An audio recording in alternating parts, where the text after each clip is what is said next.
Ladies and gentlemen, my name is Darren Dyer, known to many of you in the Twitter world as Axel Mulligan. And I'm going to start this by quoting the great Triple H himself. Oh, did someone not get what they wanted? Last night was the Royal Rumble event, as you all know. There was, I've not seen the whole event, I must admit. But what I want to talk about is the revolt of the fans after the Royal Rumble match itself. The winner obviously was Roman Reigns. And my main issue is the way that the fans have treated Roman Reigns. Roman Reigns is a guy, in my opinion, he's got a lot of talent. And in my opinion, he's not quite ready for that top spot, but WWE have put their faith in him to make that top spot his. Whether he does or doesn't remains to be seen, obviously. Time will tell as we move down the line. The WWE fans for 4, 5, 6, 7 years maybe have been crying out for a new top guy to come through. And because it's not the guy that they wanted, they're revolting against it. Simply because, as I say, it's not the guy they wanted. Everybody wants Daniel Bryan to be that top guy. Well, unfortunately for Daniel Bryan, and unfortunately for you fans, and don't get me wrong, I am a big Daniel Bryan fan, but unfortunately for the Daniel Bryan fans out there, Daniel Bryan now has a history of injuries. It may only be one injury, but it was a big injury that could well have ended his career. And had it ended his career, would we have had the revolt from the fans on Roman Reigns that we had last Sunday, or last night rather? I'll go back 12 months. Roman Reigns eliminates 12 men from the 2014 WWE Royal Rumble match. Batista comes into the match and is instantly booed. There's no Daniel Bryan. Everybody knows what the outcome was because, wrestling fans are smart. They do read the dirt sheets and get an insight of what's going on in the WWE. Guys like Dave Meltzer will always know what's going on. So he'll always post through Twitter, through websites, forums, whatever. And we generally know who's going to be winning the Royal Rumble match. Last year it came down to two men, Dave Batista and Roman Reigns. Dave Batista won, but not before there were a loud chance for Roman to win that match. Now my question to you is, if Roman Reigns would have won that match, would he have had the revolt that he had last night? And I guarantee we wouldn't have had it, simply because it was a guy who wasn't being forced upon us. And my opinion still really isn't being forced upon us. Yes, he's the WWE chosen guy, he's the next guy that the WWE want to be their big star, but he's not an indie darling, which is why the fans of Philadelphia last night, don't get me wrong, I love watching WWE shows from Philadelphia because of the passion of the fans. But I think last night went a bit too far, really. I'm all for voicing opinion, but it's not Roman Reigns' fault he was thrust into the position of being the next WWE top guy. It's like getting a promotion in your job. If your boss says to you, right, you're at the bottom level of your current department, we want to promote you and promote you and promote you and make you the top guy of that department. Tell me now, would you turn that opportunity down if it were presented to you? There's a comment section below. Just say, yes, I'd turn it down, no, I wouldn't turn it down. And I guarantee that there would be more people that wouldn't turn it down than would. It just makes sense. The higher you are in your company, the more money you earn. Roman Reigns is not going to turn that position down. He's getting a promotion in his job. What's getting me as well? Obviously, we now know that the main event for WrestleMania 31 will be Brock Lesnar, the WWE World Heavyweight Champion, versus Roman Reigns, the winner of the 2015 Royal Rumble match. The storyline hasn't even started yet and the fans are crapping on it. This could be the making of a great story. You've got Brock Lesnar, who is, for all intents and purposes, on his way out of the company.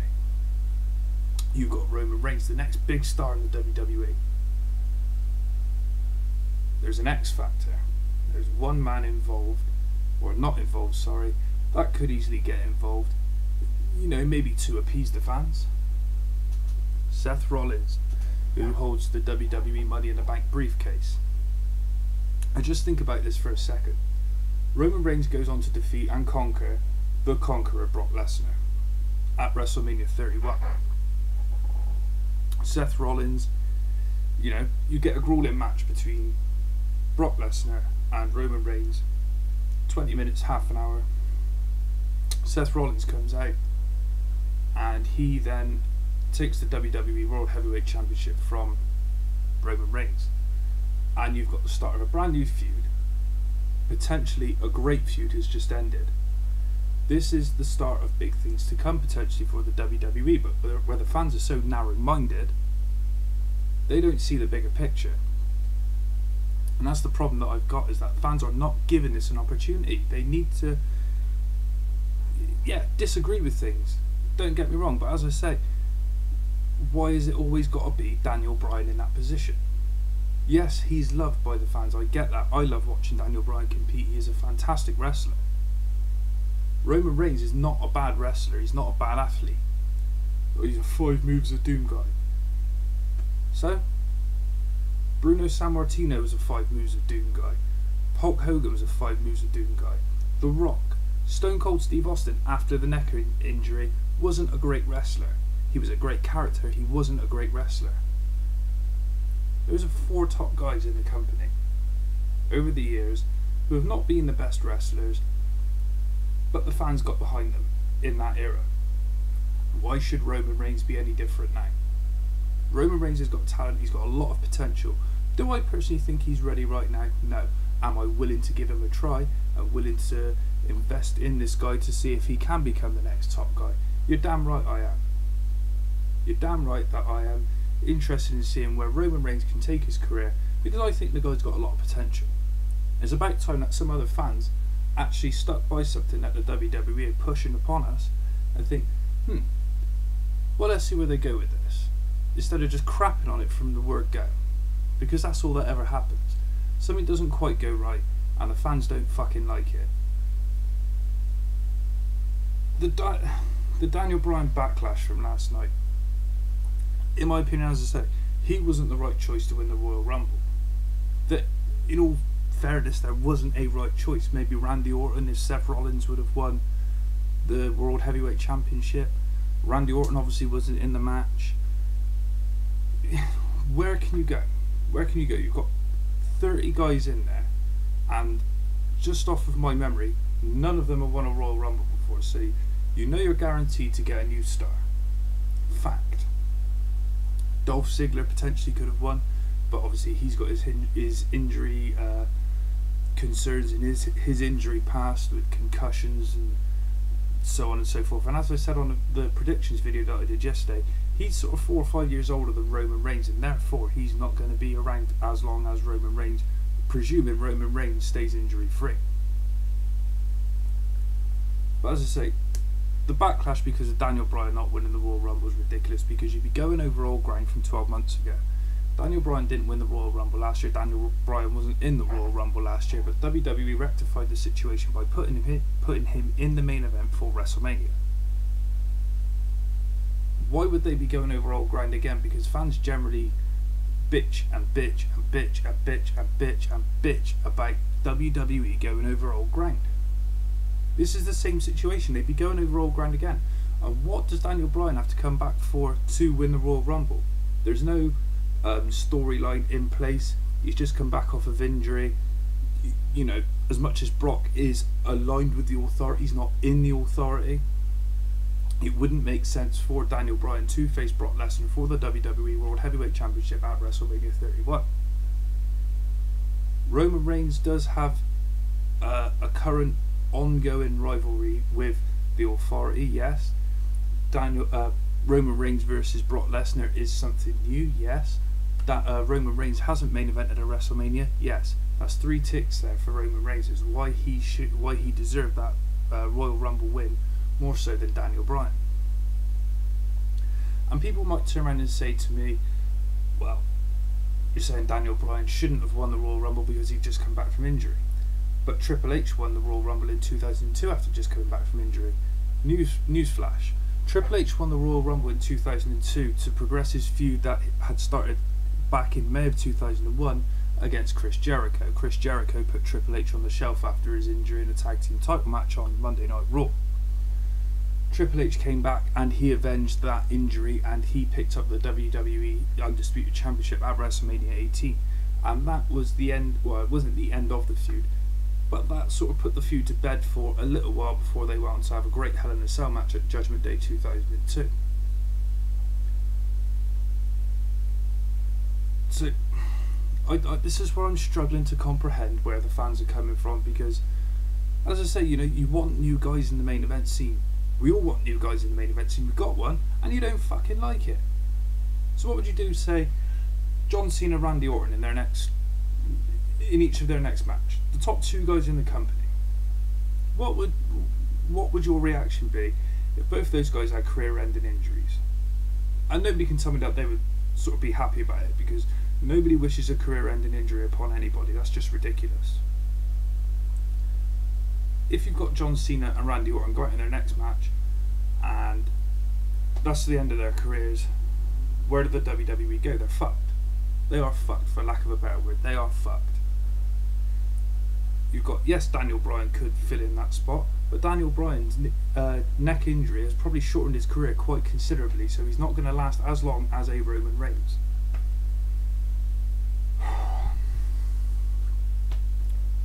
I've got to give praise, and I don't do this often, and you're probably not going to hear me do it very often. I've got to give praise to Michael Cole, John Bradshaw, Layfield and Jerry the King Lawler for the way that they handled the situation with the fans revolting against guys like Dean Ambrose, Daniel Bryan and Dolph Ziggler being eliminated from the Royal Rumble match last night, because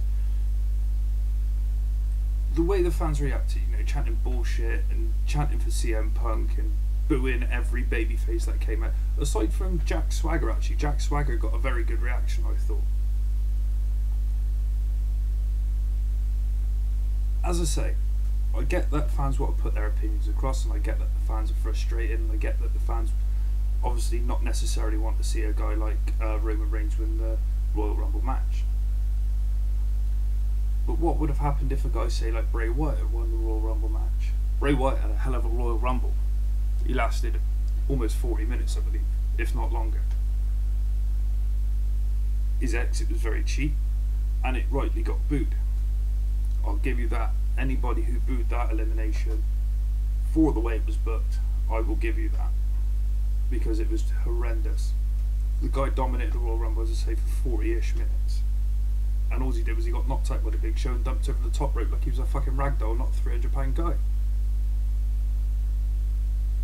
But fair play to the WWE for sticking by their guns and sticking with Roman Reigns. Obviously, he was heavily rumoured for a long time that he was going to win this Royal Rumble match, and I've got to give big respect to the WWE for actually sticking by their guns and not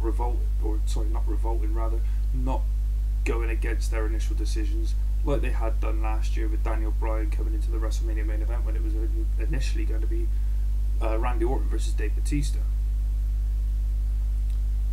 The next sort of thing is, when it gets to WrestleMania, Brock Lesnar leaving the company to go back to Ultimate Fighting Championship, by all accounts.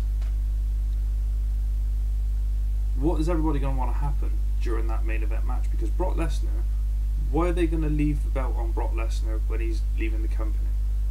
And now some people are going to turn around and say to me, well, they give the belt to CM Punk when he was on his way out of the company.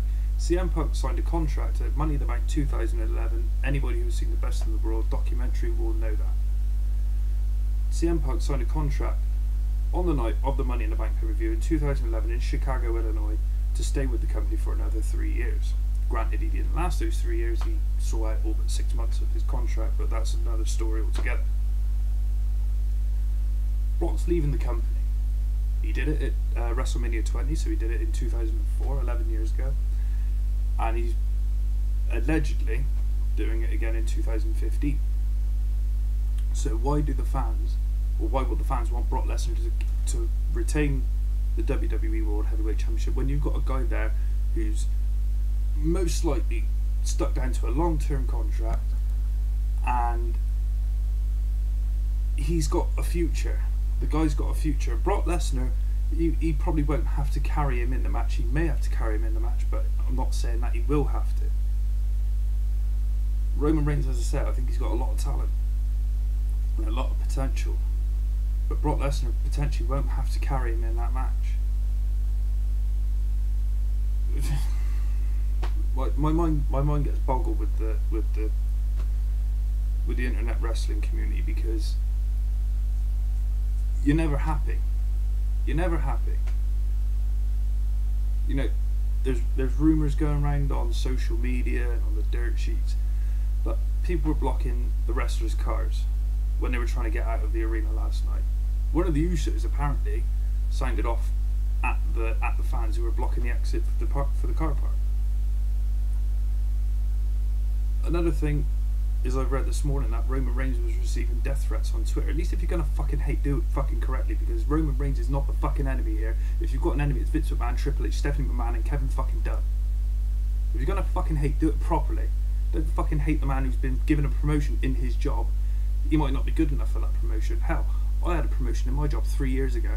Am I the right person for that job? My boss thought so.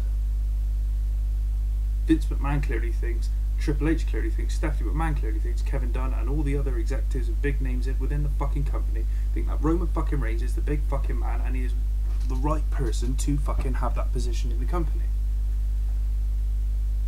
As I said, if you're gonna hate, do it fucking correctly. Don't fucking hate on somebody because of what their bosses decided they're gonna do. Where's the fucking sense in that? It's just, it boggles my mind, it really does. How some fans can be so fickle, where by 1 year they want Roman Reigns to win the Royal Rumble match when he's facing Dave Bautista in the last two, and that place, the roof would have fucking come off that place. And had he had gone on to WrestleMania to face Randy Orton for the World Heavyweight Championship, he would have, and had he defeated Randy Orton for the World Heavyweight Championship, again the roof would have come off the fucking arena. This year he's in the same position, but he's that one step further, where he's actually won the Royal Rumble match, and now the fans are revolting against him because it's not the guy that they wanted to win, because it's a WWE chosen guy. WWE have chosen correctly over the years. You know, Hulk Hogan progressed the business quite significantly, Steve Austin, The Rock, Bruno Sammartino, Bob Backlund, the list goes on, Triple H. What's to say that Roman Reigns can't bring a big buzz to the business again? If anybody's got any explanations or any reasons as to why Roman Reigns cannot further the business from how big it is now, because the wrestling business is still pretty fucking big. If anybody's got any explanations, leave a comment below. You can tweet me at Axel Mulligan, at A Wrestling Podcast on Twitter. Find me on Facebook, Axel's Wrestling Review. I'm done.